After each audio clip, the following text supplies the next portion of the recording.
दोस्तों, इन दिनों Saudi Prince Salman ने दुनिया भर को अपने फैसलों से चौंका रखा है और इस फैसले से ज्यादा खलबली मचती हुई खासतौर पर अमेरिका में दिखाई दे रही है, क्योंकि पहले सऊदी अरब को अपनी मुट्ठी में करके अमेरिका जिस तरीके से नचाता रहता था उसकी तस्वीरें दुनिया के सामने हैं।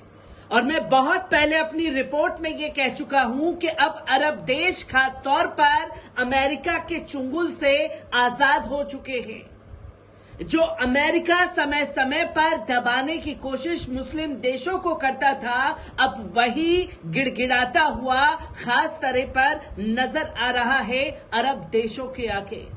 और इसका बड़ा कारण है सऊदी अरब के प्रिंस सलमान, जिन्होंने चीन से नजदीकी बढ़ाई और चीन की नजदीकी से बुरी तरीके से बौखलाहट अमेरिका में मची ही हुई थी कि एक और तगड़ा झटका अमेरिका को दे दिया, जहां दो कट्टर दुश्मन देश एक साथ कंधे से कंधा मिला करके खड़े हो गए।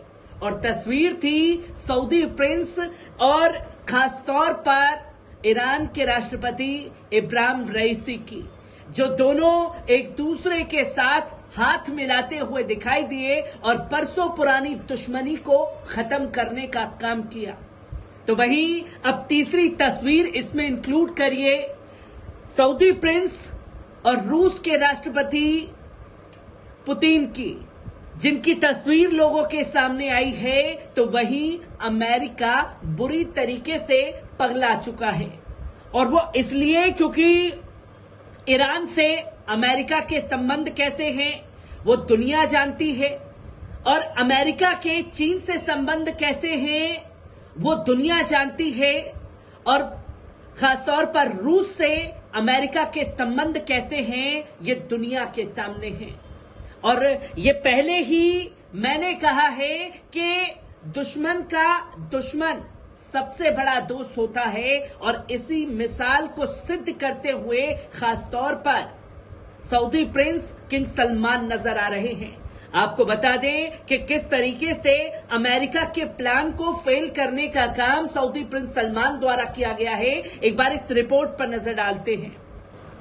दोस्तों, आपको बता दें कि ईरान और सऊदी अरब अपने राजनयिक मिशनों को फिर से खोलने, आपसी विश्वास बढ़ाने और क्षेत्रीय सुरक्षा को मजबूत बनाने पर सहमत हुए हैं। ईरान के विदेश मंत्री हुसैन अमीर अब्दुल्लाहियान और उनके सऊदी समक्ष प्रिंस फैसल बिन फरहान अल सऊद ने गुरुवार को चीन की राजधानी बीजिंग में दोनों देशों के बीच वर्षों से जारी मतभेदों को एक के बाद एक समाप्त किया और मुलाकात की। मुलाकात के बाद एक संयुक्त बयान में द्विपक्षीय संबंधों के विस्तार के मार्ग में मजबूत सभी बाधाओं को दूर करने की तत्परता जताई। दोनों देशों के विदेश मंत्रियों ने क्षेत्रीय सुरक्षा को मजबूत बनाने पर भी सहमति जताई है और साथ ही दोनों राष्ट्रों को सुनिश्चित करने पर बल दिया है कि वो कैसे अपने कदमों को उठा सकते हैं व्यापार के लिए। उन्होंने द्विपक्षीय संबंधों के विस्तार, अर्थव्यवस्था, व्यापार, निवेश, प्रौद्योगिकी, विज्ञान, संस्कृति और खेल के क्षेत्र में एक सामान्य समझ पैदा करने के लिए संवाद के महत्व को रेखांकित भी किया है। अपने संयुक्त बयान में ईरान और सऊदी अरब ने तेहरान और रियाद में अपने दूतावासों को फिर से खोलने और मशहद और जेदा में वाणिज्य दूतावासों को तय समय सीमा के अंदर खोलने पर जोर दिया है। दोनों देशों के विदेश मंत्रियों ने तकनीकी टीमों के बीच समन्वय बनाए रखने पर भी अपनी सहमति जताई है, ताकि आधिकारिक प्रतिनिधि मंडलों की यात्राओं और निजी क्षेत्र द्वारा उड़ानों को फिर से शुरू किया जा सके। मुलाकात के आखिर में अमीर अब्दुल्लाहियान और प्रिंस फैसल ने गुरुवार की बैठक के आयोजन के लिए चीन का शुक्रिया अदा किया। इस बीच प्रिंस फैसल ने अमीर अब्दुल्लाहियान को सऊदी अरब का दौरा करने का निमंत्रण भी दिया। तो वहीं इसके जवाब में ईरानी विदेश मंत्री ने भी अपने सऊदी समकक्ष को तेहरान की यात्रा करने की दावत दी है, जो कि 10 मार्च को बीजिंग में ईरान और सऊदी अरब ने राजनयिकों संबंधों की बहाली पर सहमति जताई। जहां ईरान और सऊदी की दोस्ती को अमेरिका पचा नहीं पा रहा था, तो वहीं रूस और सऊदी अरब के एक फैसले ने पूरी तरीके से अमेरिका के प्लान को फेल कर दिया।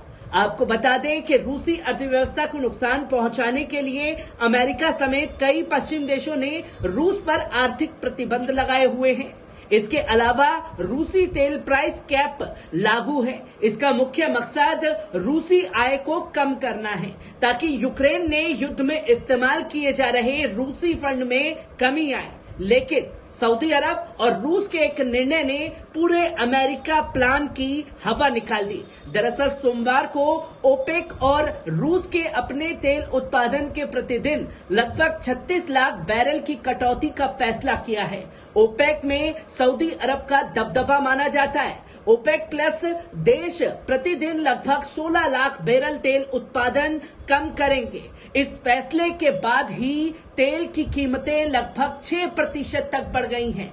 अमेरिका और G7 देश और से लगाए गए प्राइस कैप के कारण अभी तक रूस $60 प्रति बैरल से ज्यादा कीमत पर तेल नहीं बेच पा रहा था। लेकिन तेल उत्पादन में कटौती की घोषणा के बाद रूसी तेल की कीमत में $60 के पार हो गई है और अमेरिका का प्राइस कैप धरा का धरा रह गया है, जो कि अमेरिका ने जब रूसी तेल का प्राइस कैप लगाया था तो रूस के तेल उत्पादन या राजस्व पर इसका ज्यादा प्रभाव नहीं पड़ा था, क्योंकि रूसी यूराल तेल पहले से ही तय कीमत $60 प्रति बैरल से नीचे कारोबार कर ही रहा था। लेकिन अब यूराल $60 प्रति बैरल के ऊपर कारोबार कर रहा है, जो अमेरिका और पश्चिम देशों के लिए एक बड़ा झटका है।